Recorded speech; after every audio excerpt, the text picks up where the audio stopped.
Welcome back to the barn session, everybody.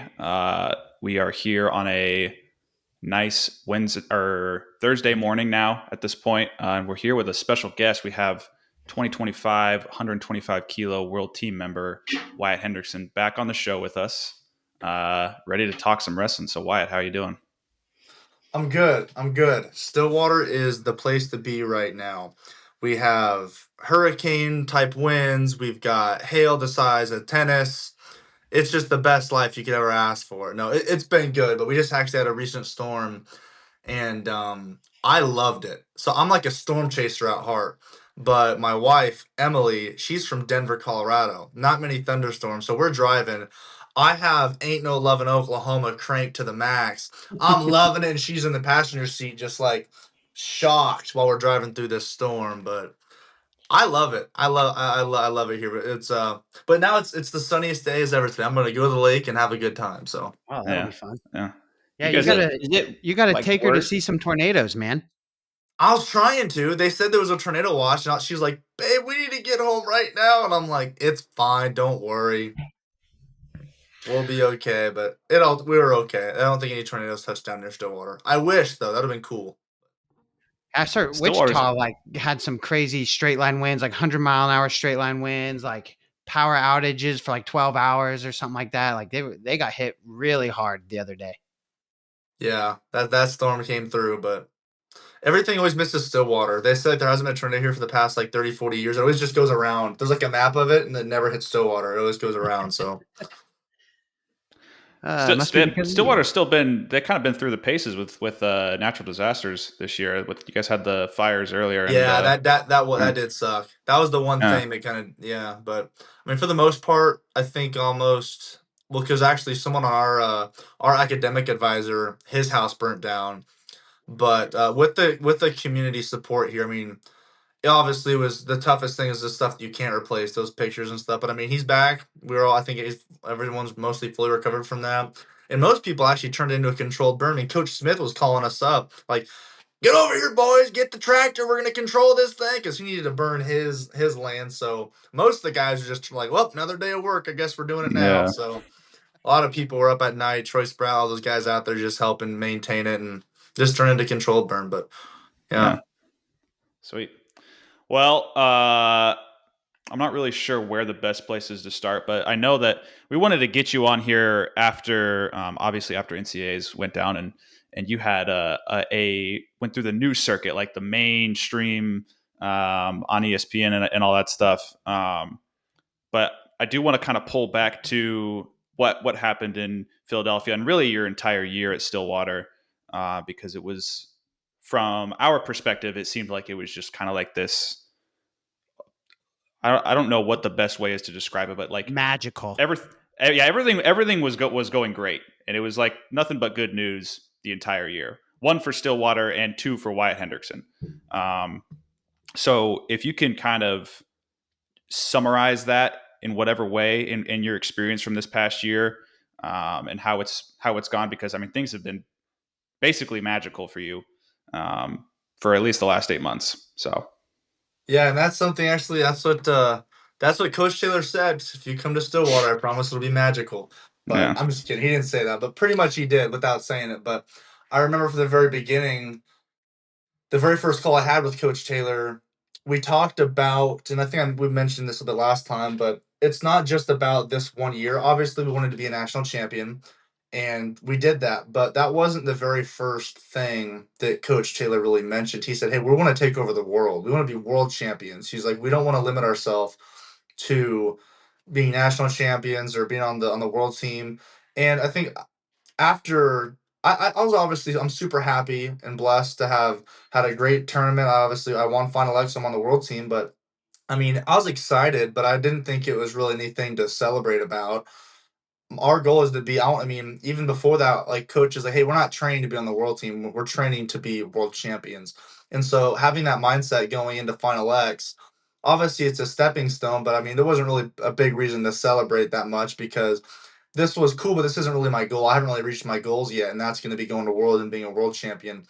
And that's something that Coach Taylor has kind of preached from day one. And after having been under his coaching for a year, it's so unique how we work in the wrestling room. Everything is just it's unlike anything I've ever done before because everything we do and we don't overdo wrestling. We love having team bonding events, and the best thing is he doesn't always make it 24/7 grind wrestling doing this. But when we're in the wrestling room, it's everything wrestling. We don't show up and start jogging, do this. We get right to wrestling. Most of us now actually we have a new game. It's like where you grab a ball and you toss it up. If you've seen us on social media, you know what game that is. But we always show up early. We do that, and we get right to wrestling. So, we talk about like people. There's some teams, and in the past, and you do. There's some team building stuff that's good, but like doing some sprints, doing stairs, doing big mile runs. You don't see cross country people or sprinters coming to wrestling to get better at track. So everything we do is revolved around wrestling. Even in the weight room, we don't do many traditional lifts. Everything we do is with bands, simulating snaps, simulating throws.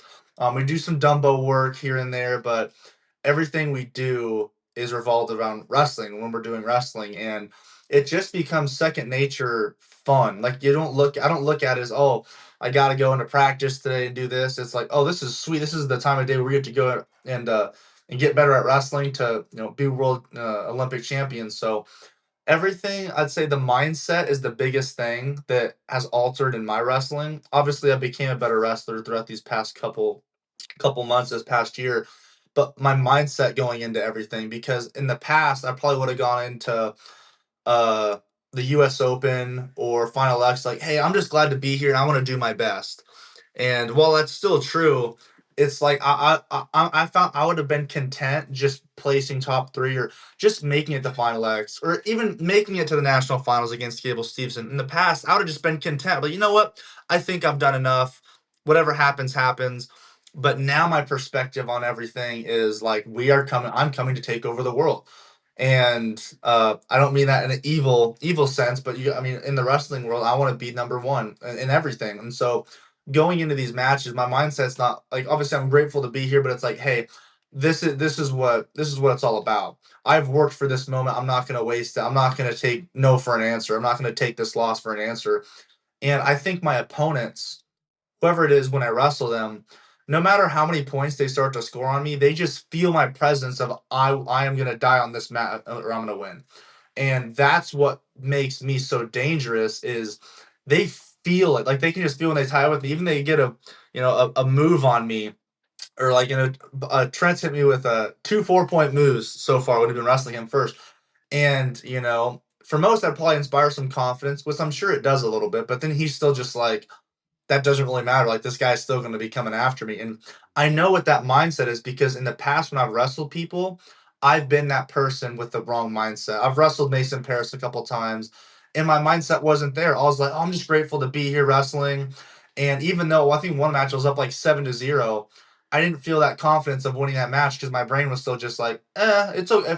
If he hits me with some moves, that's okay. It was supposed to happen. You're not supposed to win this match, blah, blah, blah. And so I know what it feels like to be on the opposite side of this. But now being on the positive side, it's just like, dude, no matter what happens, I'm going to come out on top every single time. And I haven't lost in a long time. So I'm going to keep that Yeah. streak rolling. I think it's been over a year Yeah. now. So, Yeah.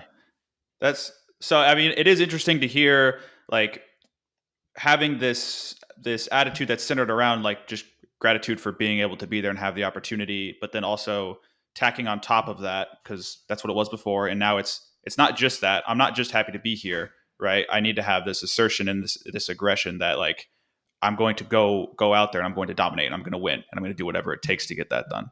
Um, it's interesting to hear that you add that on top of it, and it's had the change that we've seen this last year. So that's been pretty interesting. Interesting to hear about. So yeah, Hey, Reese, the mindset's huge. yeah, Go ahead, Reese. interesting. Reese, go ahead. But I said, get rich or die trying. That's the mindset. Yeah. Yeah. Yeah, truly. Yeah, I actually know you. Yes, there is something that you said in there that made me think of something, right? Because like you mentioned, people are gonna score points on you. It's gonna happen, but they can kind of feel like that's not enough. And it made me think about there's a very famous clip of Larry Bird coaching against Michael Jordan, and it's like they just took the lead, but there's still time on the clock. And Larry Bird's just sitting there like there's still time on the clock. So that's it's a very interesting comparison. So well, so college is over. You're a national champion. You took out one of the best in the world to do that. Um, you know, what was your talk to me about like what was going through your mind in that 7-minute span when you're wrestling on the mat with Gable Steveson. The president's there. There's a crowd full of people who are, some are cheering for you, some are cheering against you. What is the mindset of Wyatt Hendrickson during that? Yeah, so obviously, like you just mentioned, stepping into an arena that's obviously supportive and hostile, where the president's there, a bunch of people are there. It's on national television. There's however many tens of thousands of people in that arena. I'm going against Gable Steveson. In those situations, it's easy to kind of get too involved and too aware of your surroundings, and you start letting that take effect on you. And I mentioned how my mindset's changed this year. When I walked out there, I was pretty focused. I mean, I did the same thing I usually do, my warm up in the back room. I say my prayer. I talk to the coaches for a brief second. And I walk out there and wrestle. So the best way I can describe the feeling it felt was in the movie Creed when he's in the boxing match. He's out in the center of the ring, and there's just a spotlight on him. There's no one in the crowd. There's not a sound in sight, not a person in sight, just him and his opponent. That's really what happened. I remember running out of the tunnel, and then I started to become inaudible, is what I call it. So like I'm not aware of my surroundings. All I see is the center mat, me and my opponent. And people always ask me, "What did Gable say to you? What happened there?" And I did not listen to a thing he said. I don't know. All I saw was I looked up. I saw he was coming up to me. I was like, "Oh, he's coming to shake my hand right now." I shook his hand. I went back to my corner. It wasn't until after the match I realized he was trying to be hostile and create an event out of that. But in a situation like that, my mindset going to that match was, this is no different than what I've been doing the past 15, 19, 20 years of wrestling. When I wrestle, my best is on days where I wake up here, I have some breakfast, hang out with the boys, and go practice here in Stillwater. There's nothing special about that day. It's just a normal day. So that day of the national tournament, I just made it like any other day. I woke up, hung out, got some breakfast. I'm not sitting there exhausting myself thinking about the match tonight, because if I let that if I'm sitting there thinking all day, like, oh, President Trump's going to be there, it's Gable Steveson, or oh, there's so many people watching me, and as soon as you start to do that, you just wear yourself out. And I've done that before. I've mentally stressed myself out before I've ever stepped on the mat. So that entire day, I was just doing anything I do any other day. I was hanging out, I was on my phone, I didn't want to make it any different, because if you make it something different, that's when you're gonna start falling behind. That's when you're gonna see your moves start to slip. That's when you're gonna start overthinking. And so that entire day, I just went to the back as soon as the national started and just hung out. And then obviously walking out there and wrestling, the only things that Coach Taylor said to me is he's like, "Hey, make it hard, be patient, and have fun." And so going out there, I didn't want to give an inch. Obviously, from the very first scramble, if my mindset would have been a little bit different, I definitely would have conceded that takedown. Oh, it's Gabe, what's supposed to happen? But I was like, I'm going out here to win, so I'm going to wrestle like it. And that very first scramble, as soon as I kind of shocked him, that threw him off. That was part of the plan, just, hey, make it difficult on him, because so many people just give it to those good wrestlers on a silver platter. Like, oh, here you go. Here's the win. I'm going against you, but you're supposed to win this.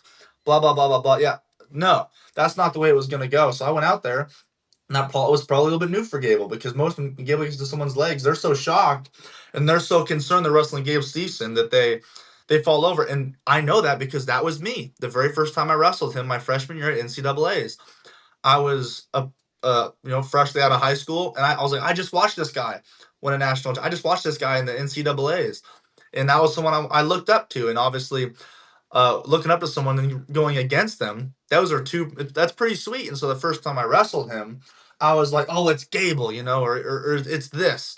And so I just kind of didn't really wrestle my match. But this was obviously different this time, and just throughout the entire match, I just wore down on him.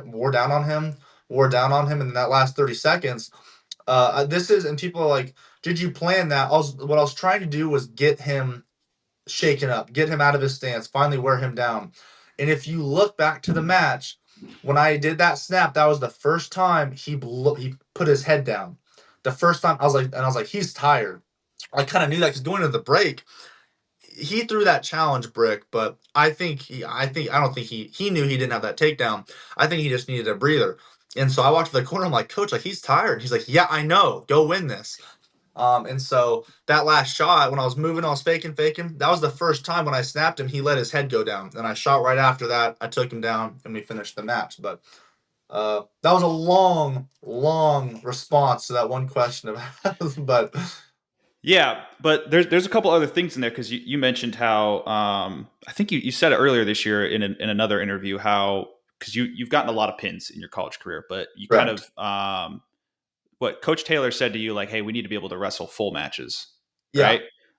And so like kind of paid off a little bit, right? Because Gable Steveson kind of came out there for the Big Ten schedule and just got things over in the first period, done in the second period, and like I think he wrestled 2 or 3 full matches before the NCAA finals, and so I thought it was only one. I thought Feldman was the only one he went a full match with before Wyatt. Feldman, Treffin, and Kirk. Treffin. That's right. Right? Yeah. Those 3.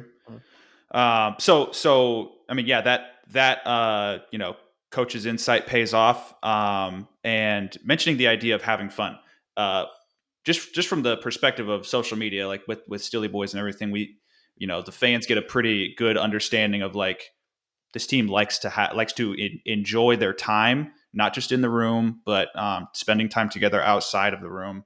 How has that been as an experience? And I'm imagining that there's a similar brotherhood that comes from your experience at the Air Force, but it's absolutely. a different way of spending your time, being able to whatever activities you guys get into out at Stillwater. So. Absolutely. And at the Air Force Academy, we made our own fun. Even though sometimes we couldn't leave base, we do all of our fun stuff. But here and this is my perspective on it, is if I can go in and have a grind practice with the guys and we work our tails off for 2 hours, if we go to the lake later that day, that makes it so rewarding because we're like, hey, we earned this. And without that sort of gratitude with the training. If we went in there and grinded 2 hours every day and then just kind of went back, maybe watched some film and then just didn't do anything, that becomes really repetitive and you're not really reaping the benefits of your hard training. So the way I look at it and the guys do is it makes it a lot more fun when you can go grind with everyone and then we'll go play pickleball as a team later because it's like, hey, this is our reward for grinding. Like we've earned this. And whenever if you don't practice or just having fun all the time, you're like, hey, maybe we didn't deserve this. So I think for us, it's part of like a chain reaction. Like we want to train hard, we want to work hard, and we want to play hard because if we're just working hard all the time, we're gonna burn. Because some guys have done that. I think some guys from other teams, they're like, this is amazing. This is the best thing ever. Like I'm enjoying myself. I'm having emotion outside of the wrestling. I'm having a great time. I'm enjoying my life because obviously we love wrestling. It's what we've all done it. But if that's all you do, I don't think you're gonna be the happiest. Now, some guys can do this. There's some guys on the team, like RBY, that guy's insane. He eats, sleeps, he breathes, he drinks everything wrestling. He wakes up, he trains, he does some more CrossFit stuff, he comes in, he saunas, he goes back, works out again, goes back and saunas. Like he can do that. That is not me. I would drive myself insane. So, and most people I think are similar. If you just do that, wrestling is fun in the room, but there needs to be more to it. There needs to be a full circle moment, and I think that's what we've done. We go to the lake together, we go fishing, we do a lot of stuff together, just because we enjoy each other, we enjoy having fun. We're a family, and when you're going out there, if you're wrestling as an individual, it's not going to hit as different. But if you're going out there wrestling for the boys right behind you in the orange singlet, that's what's most important, and that's what gives you that extra drive out there on the mat. When I was sitting there, obviously in the finals on that high crotch, it was like I wanted it too, but I was like, dude, I'm doing this for the boys. This is for all of us, and so having a moment like that, because at the end of the day, it's all of us holding the trophy, not just me. We all, and obviously we want to be national champions. Third place is great when we're not celebrating too much. We still have higher goals than that, but I think you understand what I'm saying, though, is just it makes it a lot more enjoyable to have a community of guys where you can have fun outside of wrestling because wrestling's a grind, and if you don't do anything besides that, you might drive yourself insane, unless you're RBY or someone like that. But he Yeah. still shows up and does some fun stuff too. But yeah. Yeah. Yeah. Interesting.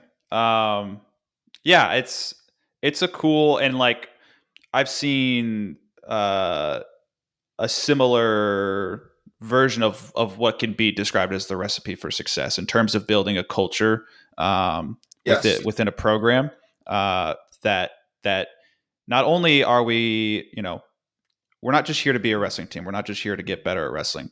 Because if that's all we do, then you're going to just suffer outside of the room and suffer inside the room. So we want to be able to balance the pain with some fun.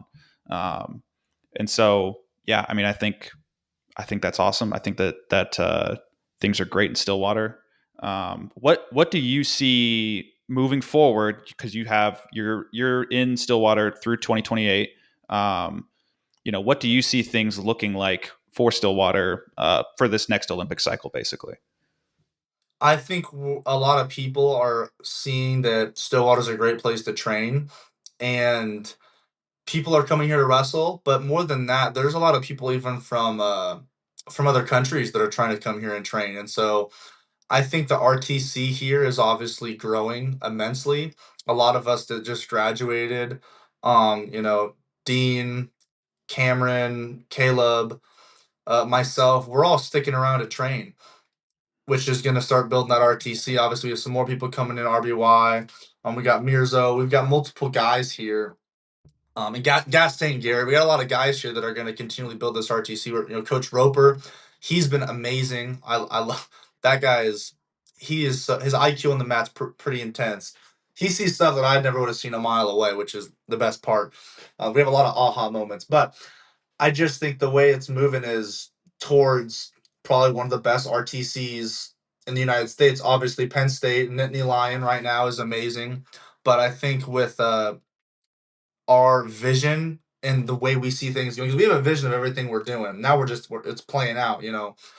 I think it's I think obviously this is probably the best place for me. I'm obviously going to go back to the Springs to Olympic Training Center. I'm going to go back to the AFRTC because that, I mean, obviously they were part of the foundation. They helped build part of that foundation that made me such a great wrestler. So there's still great training partners there for me. There's still great coaches. I want to get their perspectives when I'm training. So um, I'm still going to be traveling, doing some more stuff there, but I'm just excited. I know we got a couple big and the best thing is obviously the new guys we bring in for Oklahoma State. I'll still be able to wrestle them on some of those RTC days. So I'm excited to help train them. And on the opposite side, the recruits we're bringing in are probably arguably some of the best heavyweights in the country already. So being able to wrestle them is going to help me just as much as it's going to help me wrestling them. Whatever I said, it's mutually Yeah. beneficial. So Yes. Right. Yes. Yeah.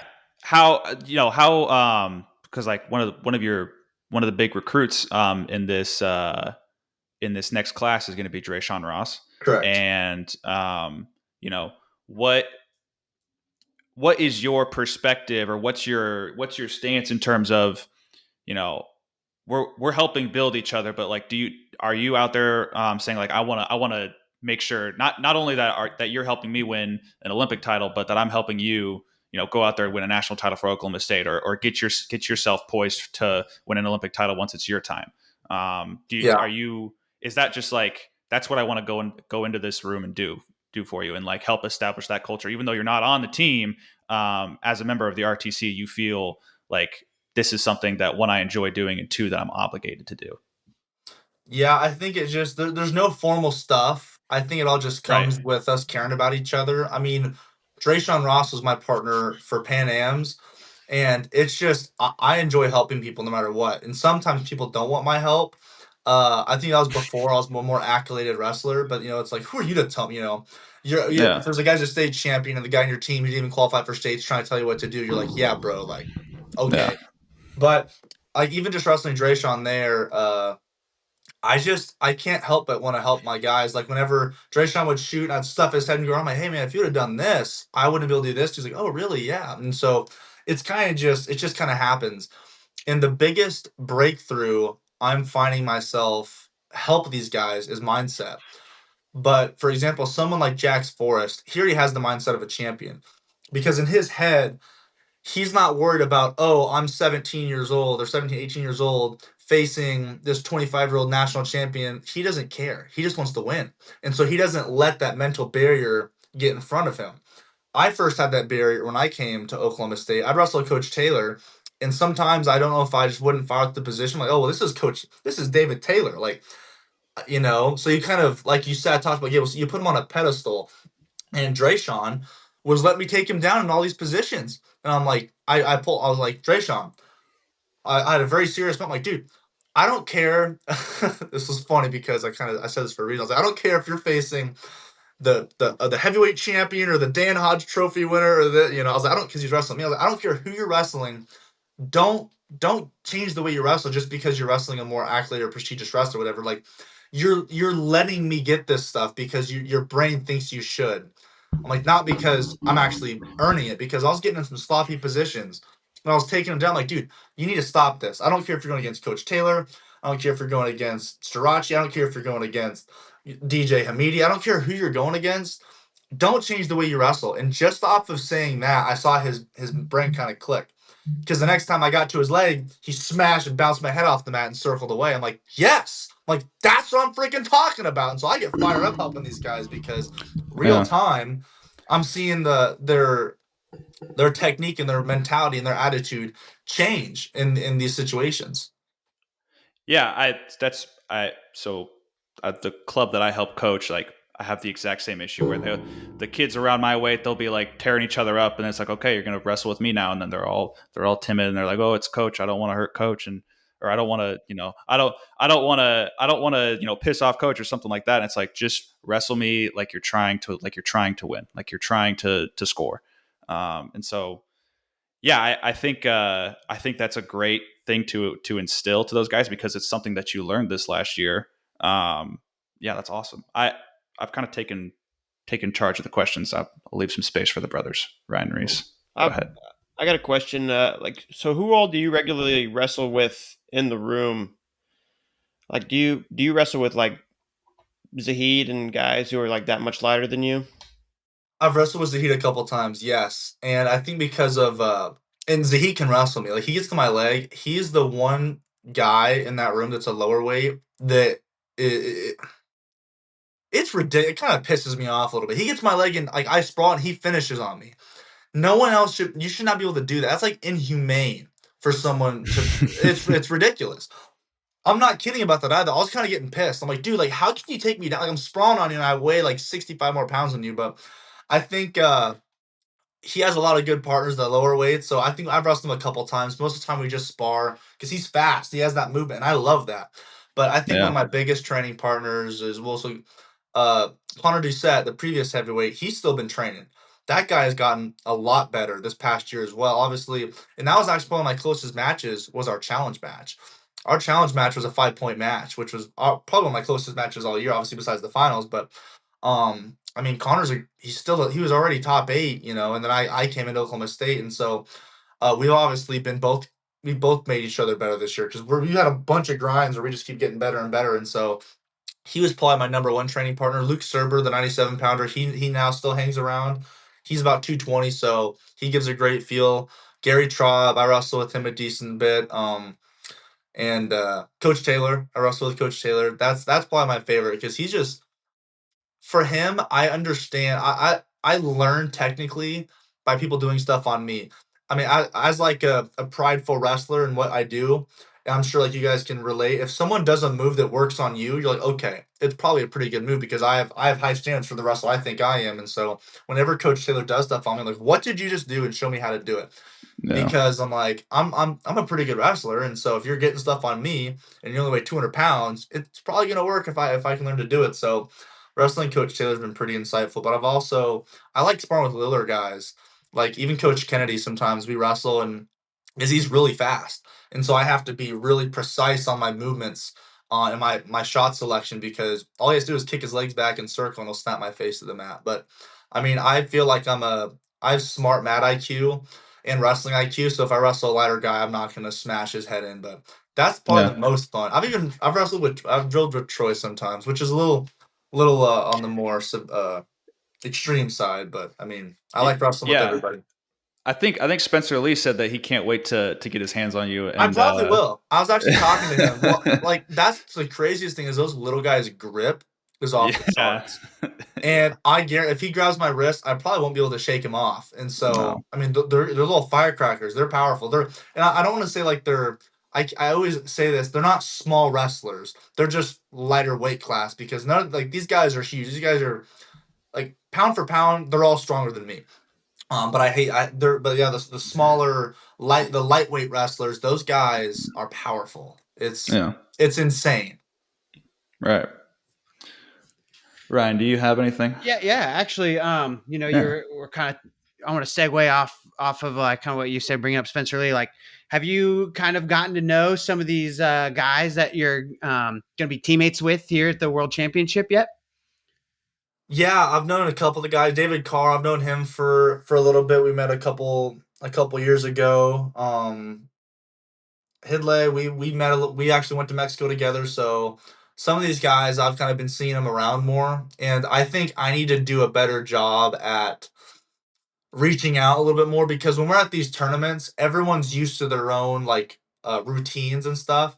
And I don't want to find myself breaking someone out of routine by doing something like I grab people and wrestle. But if there's, I like to use Roman as an example. Roman has a pretty good regimen of what he does. So if I walk over to him and try to wrestle with him, he might kind of hey, I don't want to do this. I'm doing what I do before competition. So I think I like to be respectful of people's training environments. But after that, of course, I'm like, hey, you want to go get food? Or, oh, well, we're going to go walk here, doing a hang out, and do this. And so I think naturally you just kind of, we hang out more together. But I think the best thing is going to be at these Olympic training camps for the world team when we can just go hang out with each other for a week. That's when the bonds you start to really make those friendships. But I saw everyone. I dabbed everyone up. I think all of us kind of had a little circle meeting after the championships. But Kyle Snyder, I've known him for a while. Obviously, we don't have to talk about recent stuff, but we've trained at the Olympic Training Center a couple of times, and that guy, he's tough to wrestle because he'll warm up for about 5 seconds and then he just goes live. So he's still a great wrestler. I'm excited to wrestle with him at more training camps. But the littler guys, that's where it's gonna be. That's where it's gonna be fun. We talk about Spencer and there's just a connection. There's just a heavyweight, lightweight connection. I don't even know what it is. Yeah. But as soon as even before the tournament, when we were at the interview, the press conference, we were just it was just fun. I just wanted to grab and start throwing around. And he probably wanted to wrestle me too. But I'm excited. Yeah. I'm excited to be a part of such a great team. And I think this is a team that's going to make some noise. And obviously, I know Zahid pretty well too. So Right. So this is I've said it a lot, and other people in the space have said it, that this is this is a year where there's a big transition for who represents the United States at the world level. Yeah. And you're a part of that, right? This is your first world team. This is David Carr, Trent Hidley, PJ Duke, Spencer Lee, technically Olympic team versus world team. Real Woods. This is Real Woods, I think, first year of freestyle. And so he's only been training it for 7 months, I heard. Yeah. And so things are very new, right? And so there are kind of, after a shaky Olympic performance, there are these uncertain expectations as far as how things go. And so obviously we have great expectations. We know what Wyatt Hendrickson is capable of. But how do you see, what are you looking at whenever you are preparing yourself for Worlds later on this year? Actually, even before that, are you planning on going to are you competing again before Worlds? Because I know that there's another ranking series event. There's a couple, and I think for my training, what's best going to suit me is I'm not going to be able to get enough ranking points at these tournaments to really have that much of a change. I'm honestly not too concerned about seeds because no matter who I go against, I'm going to beat everyone no matter what. So it's hey, if I get thrown in there, great. Who cares? So we're not looking at it through that lens. We're looking at training and going to some of these. It's long travels, and it might be a good experience. but I think I've done a couple international events and I know what to do. And we can kind of simulate that here in Stillwater. So instead of leaving for 7 to 9 days, do an event, hey, we can get a grinder of a because when you're competing for events, you always have to lighten up a little bit because that's just that's the prep or the preparation is backing off. But we can kind of include more training cycles and just use my time better. And I love training here in Stillwater, to be honest with you. And this is like my not like my comfy place to train, but it's where if I know if I'm here in Stillwater, I'm going to get better. Like there's no doubt about it. And so kind of the rhythm and schedule we have that we've already set up for the World Championships is already kind of in place, but that's not on my schedule. Obviously, I'll be going to Olympic Training Center for a couple weeks, doing some training there. Obviously, the other guys will be there as partners, and we kind of have the pathway set up, but I will not be doing any competitions. Okay. You guys going to be bringing down any extra training partners like Trent Helger? Maybe you say, hey, Trent, come down to Stillwater for a week. Like let's get some training in. You guys can be doing anything like that? Probably. I know we have a couple guys we're gonna bring in to do like some matches because, like I said, we're still gonna simulate. We're gonna do live matches and stuff. We put on the singlets, we do the crowd noise, like we make it, pretty similar. Mm-hmm. But I'll see him at the OTC at those camps, which will be nice. So I think we might even try to bring in some different guys to come wrestle with a little bit. But Yeah. coach hasn't told me who those are. He said, "Hey, we got matches lined up here. We'll have some great guys for you to wrestle." If I asked, he'd probably tell me, but I think he's still figuring that out. But obviously, the best Yeah. training partners we can find, they're good. That's the best part about having such a great RTC is it's super. If a guy gets reached out to, if Coach Taylor gives him a call, hey, I want you to come train here. Like, what are you gonna say? No. Like, this is one of the best training environments you could ask for. Yeah. Like, so it's very rare when someone doesn't want to come train with us here. Yeah, I mean, Jordan Burroughs he put it much more eloquently than I ever could in terms of what has been built within Stillwater within the last year in terms of even like production wise. You can basically grow up in Stillwater and go through each stage of like the wrestling experience.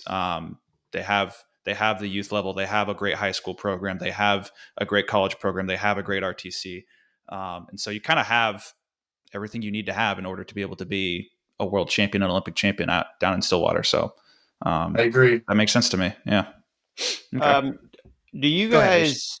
Sorry. Do you do you or will you be preparing for specific guys like at Worlds, like Amir Zare?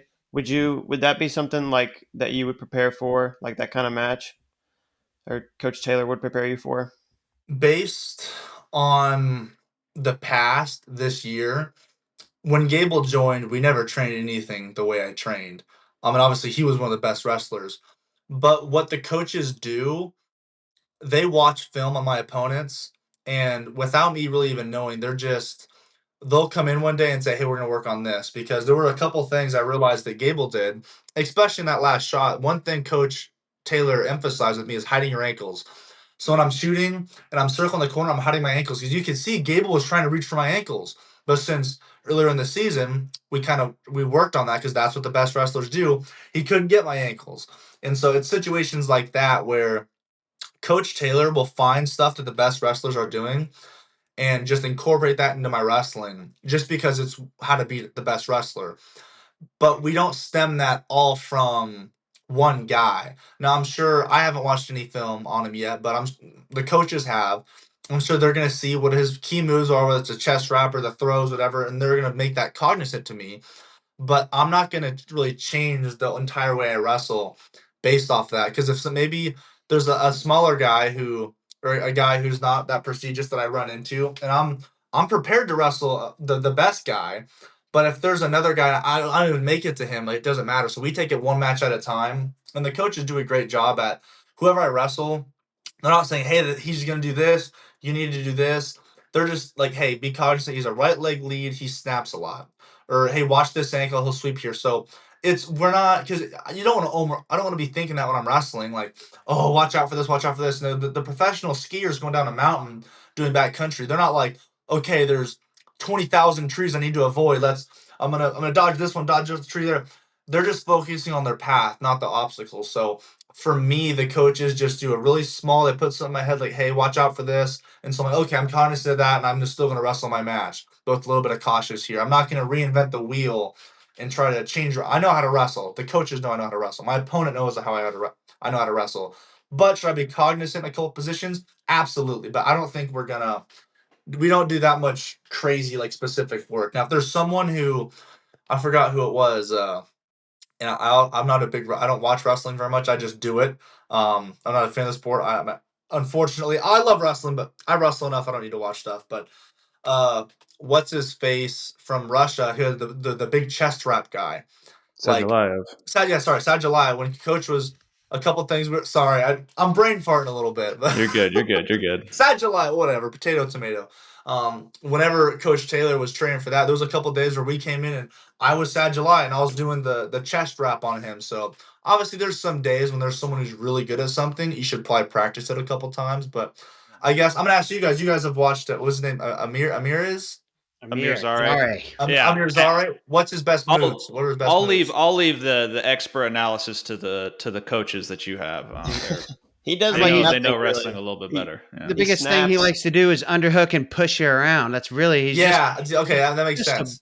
He's not even that makes like good sense. He's a good wrestler. I don't want to say he's not a good wrestler, but like he's not super technical. He's not going to show. He wants to bully. He just wants to bully. It's a little one dimensional. He's very boring to watch. I'm gonna throw something in there. Having you just said that, that's actually crazy because prior to Final X, the whole entire week we're working on underhooks, clearing underhooks, and re-engaging with head position. That makes sense now. I think he might have mentioned something. He's like some of these foreign. Well, what coach will say is these foreign guys are going to want to underhook you and drive you out of bounds. So like he's not saying, oh, when you wrestle this guy. He's just saying, hey, this is generally this is something that the best wrestlers do. So let's train for it. And it's underhooks and driving pressure from underhooks. It's the MO for an Iranian wrestler. So David Taylor was very familiar with that when he was dealing with Yazdani. Yeah.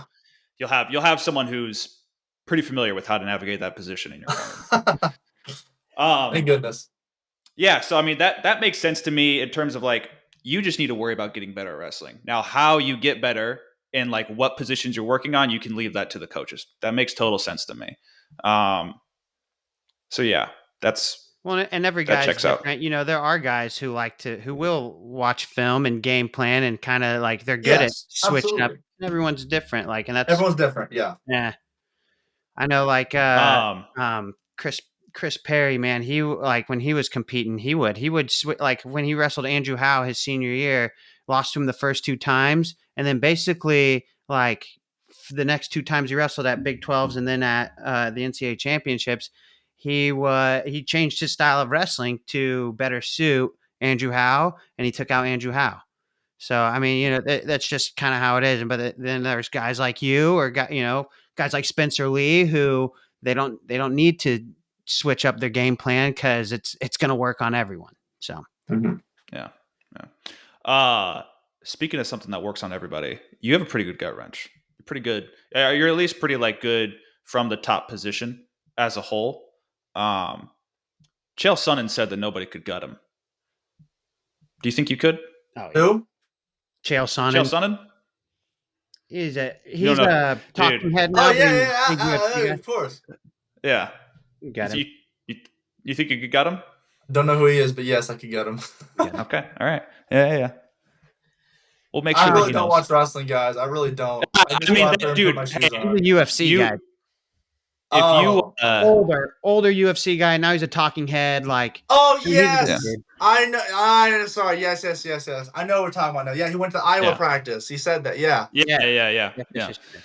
But it's funny that you're like, I don't know who this or that is because like Vito Ruja was the exact same way. I'd be like, man, we're going to this open. Like we're going to the open. You've got this guy. He's like ranked at this number. He's like, who is he? What he wrestles for what school? And I'm just like, oh god, you don't know. You really don't know. That's crazy. Yeah, I've gotten a lot better this year. I knew heavyweights, but now I think because of like the circuit I'm in of world wrestling, like and a lot of these guys are my teammates after meeting Joey McKenna, Nosey, all these guys. I kind of I hear who they talk about more. But sorry, yes, I'm super good at faces.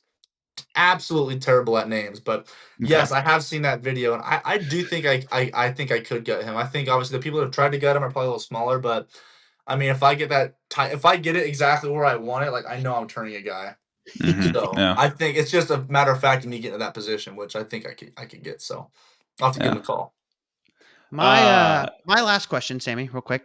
My Go ahead. last Go question ahead. here is you know, you've kind of touched on a little bit of, you know, David, Coach Taylor, Coach Kennedy, and without getting into like the exit of Coach Gilman, like how did was he influential in your mindset or your training or anything like that while he was there? And also, have you got to work with Coach Ward since he's arrived at Stillwater?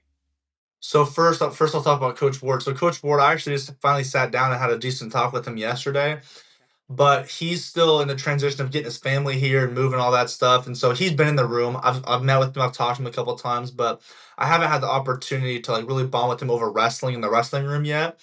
But he's awesome. I mean, I stopped and tried to talk to him for 15 minutes during in between camp stuff just because I was like, I just want to talk to him. Like we haven't had a chance to talk to him, so that's good there. But also, Gil and I, we had a great relationship. Um, he has a lot of tough love. So sometimes I'll be getting a little, I'll be whatever it was in the rest. There was a couple funny instances where I was just like, oh brother, we were just kind of getting chirpy with each other, but it's all out of love. And he's really big about ancestral stuff and your heritage, which I absolutely loved. So he'd always tell us stories. He'd always bring in with us some motivation stuff. They'd always bring in some scriptures on some days. Um, I think I loved Coach Gilman. We'll still stay in contact. Now that I say that, I probably still haven't reached out to him in a while to see how he's doing. But no, there's no bad blood there. I think just the way that Oklahoma State's going, the vision of technique. I think it's just Coach Gilman obviously feels really strong about what like hit wrestling, being a tough wrestler, being a grind wrestler, which is awesome. And everyone's different, but I think it's just I think maybe he sees he could do better stuff maybe somewhere else, where he maybe can implement his uh strategies a little bit more intensely, I would say, because Coach Taylor's the head coach and he wants to do what he wants to show. And obviously the other coach's input's really important, but I don't think there's really a problem, but maybe in the future, it would have been maybe a little bit of if you have one coach that's telling you one thing, another coach is telling you something, that's a conflict of interest right there. And so I think down the road maybe there would have been some problems, but I mean Coach Gilman's awesome. He was a great coach while he was here. That's another small guy who is super tough. I grabbed a hold of his leg and it's straight live. He's jumping over me and I'm like, oh my gosh, like what did I just get myself into? But um, no, I'm excited for Coach Ward to be here. Obviously, he wrestled here at Oklahoma State.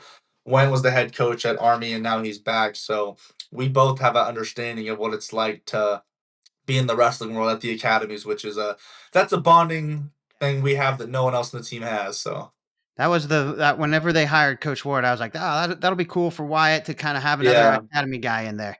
So yeah. Yeah. Um, okay, I want to get into Final X a little bit. You got two matches. Match one, quick and easy, 10-0 Tech Fall. Match number two, I'm sweating the entire time, and you guys put up 34 points. Just tell me about your experience at Final X. What was it like? Yeah, I mean, nothing crazy about wrestling. The one thing I noticed was I like being a little nervous before I wrestle. I think every wrestler should be, because being nervous and being excited is the same thing. It just depends how you go about it. The second match, I was a little bit too comfortable. I think we obviously saw that when I was warming up. I didn't really have any butterflies. I was like, I don't know. Usually, I'm a little bit more. No, and not because for me that doesn't mess me up. It just keeps me on my toes. Yeah. And I was on my heels when I was wrestling against Trenton. He did a great job. I mean, he needed to make some adjustments, and he made them. Whenever I was hitting my fakes, he utilized that, and we both would shoot at the same time, but he'd shoot a little bit first, and he got to my leg many times, and had some great throws. Even though they weren't like the most beautiful 4-point throws, Yeah. he threw me and he scored. And then I stood up like an idiot, like it was folk style. He was really fast though. So I Yeah. mean, he ran behind me, and I didn't really know where he was at. I thought I was off to my side. I was gonna stand up and circle, but I stand up, and then I'm going through the air getting fived. So I mean, wrestling's no one's perfect. I make some mistakes, and Trent's a great wrestler. Obviously, I can't just say, "Oh, I made mistakes." He earned most of those points. He's a great wrestler. He had some good shots, and I think it made for a really entertaining match. But That was like I said, even throughout that whole match, after those mistakes, I wasn't ever worried I was going to lose that match. I knew I was going to win. I was just because like there was time on the clock, there was time on the yeah, board. If there's time on there, then I'm going to be scoring again. So I mean, yeah. it was fun. Obviously, what another 10-0 victory, pretty cool and really awesome. Yeah, but I think regardless, I think it was a pretty sweet match. I think it was pretty entertaining, and that's what it's. I'm on the world team. We had a super entertaining match with a great wrestler. What more could you ask for? Yeah. If there's one guarantee that people can have when Wyatt Hendrickson steps on the mat, it's going to be entertaining. Yeah, That's you don't know what to expect. 10-0 or 20-14. right, exactly. So, No, well, yeah. So, you see there's a Go moment ahead. in the match where he's driving you to out of bounds line and you kind of kick out a little bit and he steps out of bounds and you can look at Trent and he's got this smirk on his face like how did that yeah. how No, did that I want to get into that. What was that? I don't understand what you did there. Because like we saw there's a video I can't remember of like a Russian doing something Yeah. like that a long time ago, and then there's a video of Yanni doing it to Molinaro back in 2019. But a heavyweight, that doesn't really make any sense to me. So just kind of help me understand that a little bit because I So don't get it. a lot of people, whenever they drive you out, the first time he drove me out, he was smart. He did it really slowly. But whenever people rush to push you out, so in 20 in the well, in you when I was at U20s, I think it was in 2021 in Ufa, Russia. I think it's actually so if you go to my reels on Instagram, I'm pretty sure it's there somewhere. But the Russian was pushing me out. I was hopping. He was pushing me. He was pushing me. He was pushing me. Then he tried to trip me, and I whipped my leg over, and I actually threw him out for 4 off of when he had my leg up. So that's I the feel like first time I just kind of realized that hey, I can use someone's momentum against them, and he was just driving me out. So I was my mad IQ. I was paying attention. I was getting closer. I was getting closer, and he kept trying to push me out. And so I was just like, well, I just redirect his momentum because a heavyweight, if they're trying to drive me out like that, their momentum, and he knew it. Like as soon as he went, he's like, oh shoot, if you're, it's like I felt it's like a bull, like you're running at the red flag. Oh, ole! And it goes it's out of the way and you run by. yes, So that's exactly, kind of what I'm yes. thinking. I'm just like, hey, if I can, because if it doesn't work out, I'm giving up one. It's not a big deal. But if I do Mm, get it, it looks pretty sweet. it looks sweet yeah, it looks sweet yeah. I mean, like this was probably one of the craziest Final X events that they've had that has ever happened.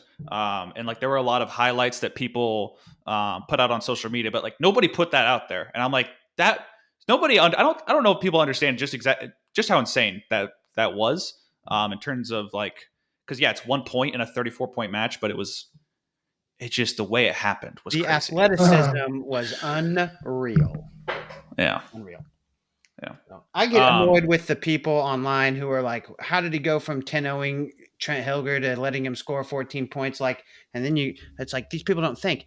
It's not like Trent Hilger's not training with nobodies. He's got Hayden Zillman. Yeah. He's got Gable Steveson. He's got all these other guys in the Minnesota room that are working with him too. So it's like, these guys that you're wrestling, they're not slouches. I don't know why people are thinking like, these guys can't score points, So, Yeah, absolutely. annoys me. Mhm. Reese, do you have anything? No, I mean, I was just going to follow up with that, with what Ryan was saying. I think you do what a lot of wrestlers wish they could do. Go out there and let it fly, put on a show for the people, make it exciting.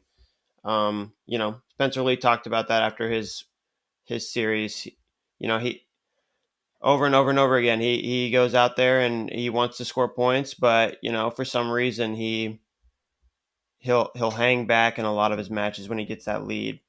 And a lot of wrestlers wish they could put on a show for the people, for the fans. And you're somebody who can actually, I mean, I feel like you do it on a pretty consistent basis. So that's cool. It's always Yeah, exciting. Always, yeah. always. I have a couple quick fire matches here. First, who's somebody that you wish you could get a rematch with? You have anybody like that? I guess I wish I could go back and re-wrestle Greg Kirkleve in the semifinals of 2 years ago of 2023, I think, or 2024 would have been. That's a match I wish I could get back, just because I had never. So I'm sure you guys saw. I took him down, and that's when it was 2 point takedown still. But he took me down. Or I took him down, and then I got lazy when I was on top. I sat on my ankle, and he did a sweep move, did a reversal, and then he rode me out the rest of the periods. And when I escape, I can just throw myself out. But that was a wrestler where he's really, really good at if I do something wrong, he's going to capitalize on it. And I just tried to Granby out a couple times, ended up on my belly, and I felt how heavy he was. If I would have just been smart and done a simple stand up, I would have been a lot better off. But that's a match where I lost. I wish I could get back. And even because I think what happened is I even wore myself out after he rode me, so I should have chose neutral. If you guys know what match I'm talking about, because I was already kind of tired, and coach is like, I believe you can get up. And if I had energy, I definitely could have. But I mean, after him riding me for like a couple minutes, he exhausted me pretty good. So I'd change up a couple things just to give me a better shot at winning that match. But yeah, if there's a match, it'd definitely be versus Greg in the semis a couple years ago. Yeah, I feel like I remember us being in the stand saying, pick neutral, please. Yeah. Our Yeah. dad I was beside watching with himself. Coach Barry Davis, and he was yelling, pick neutral, and he went down and he goes, I wouldn't do that. He's a good guy. You live and you learn. You gotta learn the hard way yeah. sometimes. I mean, and you did eventually. You got that one back. So I did, yeah. the one I want to see you get back real bad, because I'm not really a huge fan of Iowa State, is younger. Oh yeah, that's a good one too. Well, so matches like that. So a lot of people don't know, but I actually tore my MCL on my knee the last duel of the season. And that entire sequence of when he scored on me is I was afraid to kick him because my MCL, I hadn't had anything done to it. It was still kind of trying to heal. It was super taped up. It was numbed. But to do a kick, you trip him. But instead, I obviously, since this knee was hurt, instead of tripping him, I was like, I don't want to do this. So I did it with my back leg, and that's when he got that big reversal and back points. But that's true. I think if I would have, obviously injuries, I don't want to make any excuses, but I think mentally that injury affected me more than it did physically, just because I didn't have that confidence training going into that match. But that's actually that I agree with that one actually more. I wanted to wrestle Bastida a lot this year, just because of I know I'm a better wrestler than him, and I don't really need to prove that. But obviously, when he decided to not wrestle, I mean, I'm not one to talk crap, but I just think he was obviously. I mean, Gable's there, I'm there. There's a lot of great wrestlers this year, and I think he saw it as an easier route to maybe do it next year when there's no when it's wide open. But Wait for the obviously, I field to don't know clear out. everything. He could have had an injury that he didn't want to deal with or something. So obviously, I'm saying that, but that could not be the truth because I don't know the truth. But from my perspective, I wish he would have stayed in because I wanted to wrestle him and beat him. I'll say it. I live an hour away from Ames, and I'll say it. He can drive up here and whoop me. I don't care. The dude was scared. He was scared of you. He was scared of you. He was scared of Maybe a Gable. little bit of a coward, but I mean, like I said, I don't know the story, so I'm not gonna. Yeah, I'll say it then. I don't care. What kind of music do you listen to pre-match? I usually listen to soundtracks of movies. Oppenheimer's my favorite. It's just instrumentals. It's really smooth. As a kid, I used to listen to, oh yeah, like hype music. But I found that with that, I exhaust myself and I get myself too excited, and I burn out before I step on the mat. So I listen to usually Oppenheimer. It's like the same routine. I'll listen to Oppenheimer or Hans Zimmer. You like the Inception. Hans Zimmer? I love Hans Zimmer. Everything Hans Zimmer. Yeah. So yeah, Inception's Hans Zimmer. So I listen to Hans Zimmer a lot. And then my last song, my mental cue, which is also why my walkout song is Copperhead Road. My mental cue is listening to Copperhead Road. So the last thing I always listen to is Copperhead Road before I wrestle a match. Whether it's a duel, whether it's at a tournament, just because that's like my cue and that's my rhythm that just sets me up to like, all right, it's go time. That's like the pre-whistle. Like it's the same thing. Hey, it's about time to go out there and battle. Yep. Our dad Nice. Okay. loved that you picked Copperhead Road as your walkout song. Loved Had it. to. Loved. Yeah. A lot of people like, is this guy Irish? I'm like, no, it's just a good song. It's a great Yeah. song. Steve Earle, baby. Yeah, I always like to hear what people listen to because it always varies. Some people will listen to like club music. Some people will listen to Yeah, everyone's different. Yeah. instrumentals. Some people are like I like to listen to Disney soundtracks just to keep me in a very That's crazy. lighthearted. Let it go, let it go. Yeah, pretty much. Yeah. I used to my So freshman year of high school. I listened to Alan Jackson's "Remember There you When" go.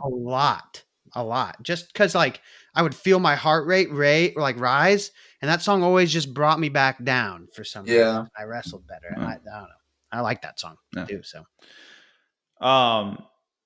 so the social media people kind of have gotten a little bit of insight into like what you like to do outside of wrestling, but are there any like hobbies or interests that people like might not expect from you? I think most stuff's pretty self-explanatory. I think what I've gotten into recently is pickleball a lot. I bought like a cheaper paddle at Walmart, like a $20 paddle, and I broke the handle off because I'm getting into it. So I went head. I'm actually going to play with my wife later, so we're gonna go play some pickleball. But I dove in head first. I splurged on an expensive paddle that I can spin and do a bunch of fun stuff. But obviously that I love. So I bought a house up here. I like doing housework. I feel like a dad. I care about my grass. I get mad when people don't take their shoes off stepping into the house. I don't get really mad, but I'm Yeah. just like, Oh, hey man, it's weird. Yeah. I like working around the house though. I've actually taken a lot of pride in my backyard, and I do have to have some help. Obviously, I had some people come out do some concrete. I got a big slab of a patio now. We're putting in a gazebo. We're gonna make a little trail down to a fire pit. So I don't know. I'm kind of coming in touch with my dad's side, I guess you would say it. But Yeah, perfect. um, yeah, like we're doing some gardening stuff. But I mean, it's all I don't know. I connect. So I'm gonna loop this in a little bit. So I'm a big man. Obviously, I'm a man of faith, and the best way I connect with God is through nature. And the back side of my house butts up against a cattle property with trees and open grass. I'm out of city limits. I'm on half an acre here, and I just wanted to make that our little place. Me and my wife, both of us, like that's where we do our devotionals. That's where we pray in the morning, because it's just peaceful out there. And we have a small covered patio, but we were just talking one day a couple weeks ago and was like, let's we spend a lot of time out here. We should put some money into this and make it awesome. Then I went over to Coach Zoe's house. So here our RTC coach, in his backyard, he had a patio, a gazebo, or a bunt in a path, and I was like, we are doing this. I loved it. Yeah. So I think it's great that we're gonna make that more of a little thing. That's something that we can do together. Obviously, we got to water our flowers and our grass and our relationship and spend time with each other, and that's a good way we both connect is through doing some gardening work. But I mean, everything else, I like working on my motorcycles, my four wheeler. I rebuilt half of the backside of my four wheeler. Actually in season this year. I started a project. If you guys ever worked on something, if you have bolts everywhere, I don't want to forget where they go. So I took everything Yeah. apart and refixed it. And then it was like 12 o'clock, and I was like, I have to put this back together, or else I'm gonna be pissed if I forget tomorrow morning. So I ended up staying up to like 2:30, putting it all Yeah. together. But I mean, I used to want to be an engineer, so I'm just kind of like a self-taught engineer, I guess. I like doing most of the stuff on my truck by myself, just because it gives me that sense of fulfillment. Like I'm doing this stuff. I'm learning, and if the apocalypse happens, I'm gonna need to To be know how to ready. work on my stuff. The mechanic ain't gonna be down the road. But no, Yeah. fishing, hunting. I haven't done much archery recently just because it's been out of season. I've been super busy. But really anything under the sun.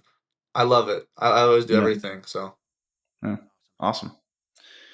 Anything else, brothers? I'm good. You guys good? Okay. Yeah. Wyatt, this is your moment to plug anything that you want to plug.